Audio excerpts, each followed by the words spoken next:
Welcome to the Whiskey Vault. I'm Rex. I'm Daniel. He's a level 3 whiskey sommelier. He's a master mooch. And today we are trying Auchentoshan single malt Scotch whiskey. Lowland. It's a lowland. All right. One of the only ones. I don't think I've had this. I'm looking forward to it. Let's go.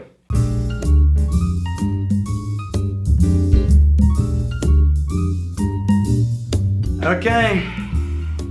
Auchentoshan Three Wood. Don't mind if I do. Don't mind if he does. So before we get started, I'm going to congratulate two very, very special people. Oh. Am I one? Yes. So, we got more than 500 subscribers. Yeah. We broke 500 and something. And here's what happened. The emperor of YouTube. Yeah. He called me. That's true. He called me last night and he said, Rex. How did you get your phone number? Well, when you're the emperor, you can get things like Oh, okay. Yeah. He said, Rex, That was a silly question. well done. And you, mostly you, Daniel can come along too. You're the future of the entire platform, so keep doing what you're doing. Which I thought was very gracious of him. Yeah. Yeah, 500.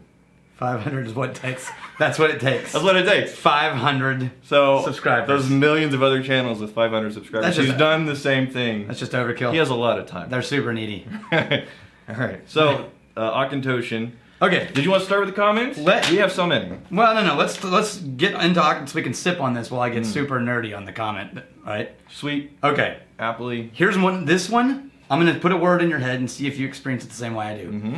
Pipe tobacco. Come on. What are you doing? Pipe tobacco.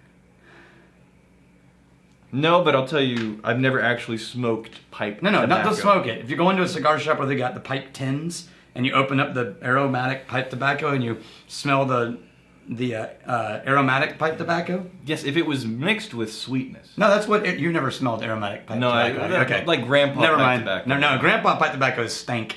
Okay. Right? It's not the same thing. If you go to a pipe shop and they have aromatics, then they're all flavored. They'll have names like dark cherry surprise and things like this. Okay. And they have vanilla and cherries and things like this. And so what I'm getting in here is these rich plum, raisin, dried fruit notes, but mixed with some sort of earthy, musty notes. Oh, and I can see on the to back me, that there. puts out pipe tobacco. I'm getting earthy, musty on the back. Behind, the sweetness for me is apple. And that apple bit is fresh off the heels of the Glenfiddich. Oh, yeah. Yeah. But red apple and candy apple, right? This is a candy apple, candy caramel apple on a stick. Right.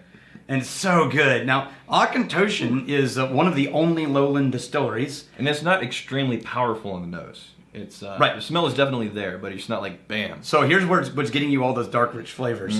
They age over 10 years in bourbon barrels, but then they age it for 1 year in Olorosa sherry and 1 year in Pedro Jimenez. You're just saying sherry words. barrels. You're saying words. It's 2 years sherry, 10 years bourbon, and the sherry is what totally takes over this entire whiskey. Right? Now, the Auchentoshan 12, notice, almost as dark, but that's only bourbon. And it has none of these cherry candy notes. Okay, I don't believe you. I know what you're doing here. I see where you're going with this. Now, the more I smell this, the less of the sweetness I'm getting, and the more of the mustiness, the earthiness I'm starting. Now, I saw a reviewer. The sweetness is fading away. I can't remember his name, but he said, this is not Auchentoshan. This is like someone kidnapped Auchentoshan and then like coated him in candy and then returned him. Right? This is not a classic Auchentoshan, but it's a wonderful expression from Auchentoshan, I think. I'm tasting. Oh, that's just friendly. Yeah. I'm getting no smoke to this. It's an unpeated whiskey. I'm getting some aged leather. Yeah, that's the barrel. Yeah. Right? And kind of hot on the back end. It is hot on the back end. I think I took too big of a sip just then because I can feel it working its way down. It's less sweet to me in the taste than it is on the nose. I may have just done a gulp. Well, I mean, if you're out of the game. No. You know what? I didn't say. Killing a pinch hitter here. Let's not talk crazy now. Let's. Okay, now make sure you have enough. Do you have enough whiskey in your glass? Okay, because I'm about to get super nerdy. You're gonna need something to sip on. How long? Because if it's long, I may need more to sip. Give me 2.5 minutes. This is 90 seconds. It's very precise. Right. Okay, I'm gonna read it because this came in. Wait, I'm the reader though. We've established this. We've established I'm the best reader. All right, read Trinity Zaku. I don't know how I pronounce that one. I sent an email asking about hyper-aging of a whiskey in 24 hours. So I'm curious to hear the science behind it. Very cool, though. I still wonder, is it possible to work around, is it possible for there to be a workaround with the interaction with the lignin? Kind of imagine maybe electricity would be able to be a catalyst in the same way electrolysis happens in water. What do you... It doesn't work that way. Yeah. I don't think it does. Okay, so here's the thing. Electrify it. This is a whiskey... It's like comic books. From North Carolina called Defiant. Mm-hmm. They're one of the distilleries trying the thing that you're talking about, which is they're trying to hyper-age whiskey. Now look how dark that is. My understanding is they do that in like a couple of days. Right? Now, I don't know what Defiant... I gotta look it up again. You just brought a whiskey and didn't pour it. No, we're not gonna try it because it's not that good.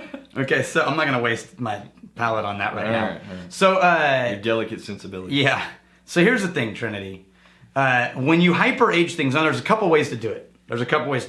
You can either take smaller barrels, and that's faster, so you can age something in a few months versus a few years with like 5-gallon barrels or even smaller sometimes, right? Yeah. Now, and I'm about to clarify hyper-aging because I don't agree with that sentence.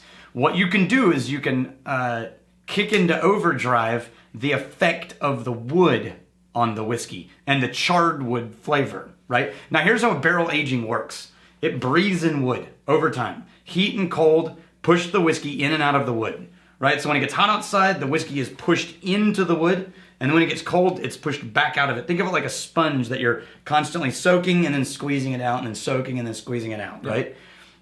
If you have really extreme temperatures, it'll age it a lot faster. It'll push it into the wood harder and back out, and that's why Texas can't age their whiskeys as long. Right. If you have really small barrels, you have a higher wood to liquid ratio, and so you get faster barrel activity. Now, these guys are doing a thing where they take stainless steel pressurized containers, drop chunks of charred wood into it, and then seal it, and then pressurize it and unpressurize it, and pressurize it and unpressurize it over and over and over a period of a few days. Now, here's what they are achieving. They're shoving the whiskey in and out of the burnt wood chunks.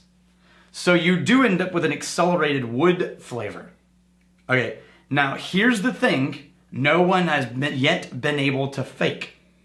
As whiskey sits in a barrel, it interacts with the lignins in the oak. Okay. These are the cellular structure of oak. The fibers? Yeah. Okay. The cellular structure of oak looks like honeycomb, and is really porous, and that's why whiskey can breathe in and out of it so well, right?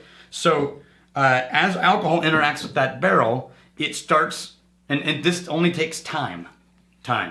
It starts breaking down the fibers of the wood, right? And that creates a chemical reaction that results in eliminating and adding a whole bunch of flavor profiles that no one has yet been able to fake by shoving the liquid in and out of the wood really hard. If you hyper-age a barrel... Before I forget, the more I taste this, the less and less sweet it is, and the more of the darker, richer, mustier notes. Because now I can barely sense the sweetness at all. I've acclimated to the sweetness, and everything else is coming to the forefront. I totally agree with that. All right, what were you saying?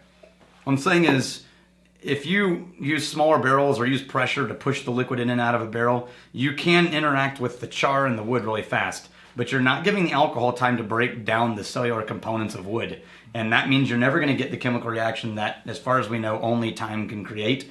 And that completely changes the flavor. And so what you will get is a very woody whiskey. Right. A very oaky whiskey that will also taste bright and young at the same time. So not rounded, nuanced flavors like Stone in a River for 100 years. I do like that he's just coming up with... electrolysis. Yeah. And it's tempting, too, because there's a lot of people trying to figure this out. One of just the random nonsensical thoughts I had was, what if you got a barrel and then an acid wash in the barrel, and then, you neutralized it, and then, so you can weaken, the lignins and make them more susceptible. But, of course, that's probably been experimented with. Someday, maybe a scientist will figure it out, but for right now, only time can do it. Okay. Now, before we end this one, you should read the one comment that he also said that I thought was really funny. And the keeper of the I gotta make sure which one it is. It's the other one by Trinity. All right. You're gonna like this.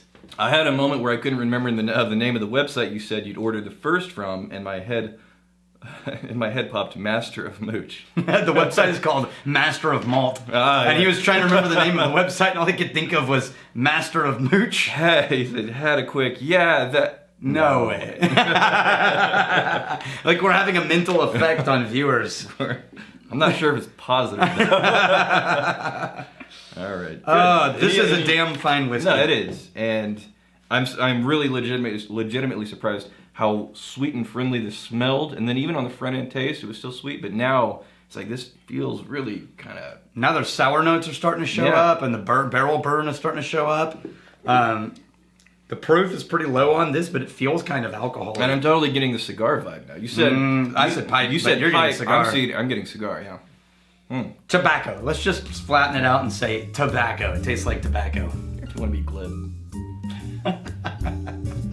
All right. Until tomorrow, may your crazy stay this side of legal. May you return before we have time to miss you. Cheers.